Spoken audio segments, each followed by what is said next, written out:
বিবাহ করে বাসর ঘরে নিয়ে আসলেন। বাসর ঘরে নিয়ে এসে স্ত্রীর কপালে হাত দিয়ে দোয়া করতে হবে, আল্লাহুম্মা ইন্নী আসআলুকা খায়রাহা ওয়া খায়রা মা জাবালতা ফিহা ওয়া আউযু বিকা মিন শাররিহা ওয়া শাররি মা জাবালতা ফিহা। হে আল্লাহ, আমার স্ত্রীর মধ্যে যে কল্যাণ আছে সেই কল্যাণ আমি চাই, আর আমার স্ত্রীর মধ্যে যে অকল্যাণ আছে সে অকল্যাণ থেকে আমি পরিত্রাণ চাই। তারপরে স্বামী স্ত্রী দুইজন মিলে 2 রাকাত সালাত আদায় করতে হবে। 2 রাকাত সালাত আদায় করে আল্লাহর নিকটে এই পরিবারের জন্য রহমত, বরকত এবং শান্তির দোয়া আল্লাহর নিকটে চাইতে হবে। কেননা আল্লাহ রহমত বরকত না দিলে রহমত বরকত সম্ভব নয়, কোনো দিনই সম্ভব নয়। এবার যখন স্বামী স্ত্রী মিলিত হতে যাবেন, স্বামী স্ত্রী যখন সহবাস যেটাই বলেন সাংসারিক জীবনে যখন মিলিত হতে যাবেন, যেটা আপনার জন্য আনন্দের বিষয়, যেটা আপনার জন্য হাসির বিষয়, সেটা ইসলামের নিকটে অনেক দামি। কেননা ওখান থেকে পরবর্তী প্রজন্ম আসবে, আর ইসলামের পরবর্তী প্রজন্মের অনেক দাম, অনেক গুরুত্ব। এই জন্য ইসলাম ওখানেও দোয়া শিখিয়ে দিয়েছে, ইসলাম ওখানেও দোয়া শিখিয়ে দিয়েছে, বিসমিল্লাহ আল্লাহুম্মা জান্নিবনা শাইতান ওয়া জান্নিবিশ শাইতানা মা রাযাকতানা। হে আল্লাহ, আজকে আমরা যে সাংসারিক জীবনে লিপ্ত হচ্ছি, এই সাংসারিক জীবন থেকে যদি কোনো সন্তান আসে, তাহলে তুমি সেই সন্তানকে শয়তানের সংস্পর্শ থেকে দূরে রাখিও।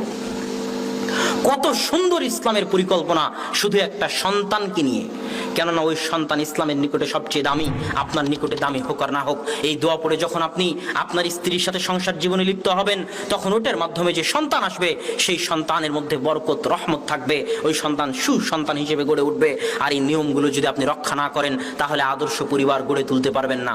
সন্তান যখন মায়ের পেটে আসলো, এই 9 মাস 10 দিন অনেক গুরুত্বপূর্ণ।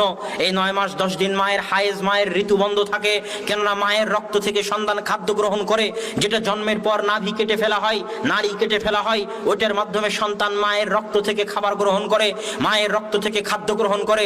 এই 9 মাস 10 দিন যদি মা টিভি সিরিয়ালের সামনে বসে থাকে, এই 9 মাস 10 দিন যদি মা সালাত আদায় না করে, এই 9 মাস 10 দিন যদি মা কোরআন তেলাওয়াত থেকে দূরে থাকে, এই 9 মাস 10 দিন যদি মা বউয়ের সাথে, শাশুড়ির সাথে ঝগড়ায় লিপ্ত থাকে, এই 9 মাস 10 দিন যদি মা পরকীয়ায় লিপ্ত থাকে, তাহলে প্রত্যেকটা কুকর্মের প্রভাব তার পেটে থাকা নিষ্পাপ সন্তানের উপর পড়বে, এবং ওই নিষ্পাপ সন্তান ভবিষ্যতে কুসন্তান হিসেবে গড়ে উঠবে। আদর্শ সন্তান হিসেবে গড়ে ওঠার সম্ভাবনা তখন অনেক অনেক কম থাকবে। এই জন্য 9 মাস 10 দিন মাকে সচেতন, সজাগ, আদর্শবান, পরহেজগার, তাকওয়াবান, কোরআন তেলাওয়াতকারিনী, সালাত আদায়কারিনী, সিয়াম পালনকারিনী এবং আল্লাহ ভীরু অবস্থায় কাটাতে হবে। নিজের জন্য না হলেও সন্তানের জন্য, ভবিষ্যৎ প্রজন্মের জন্য আদর্শ সন্তান পাওয়ার আশায়।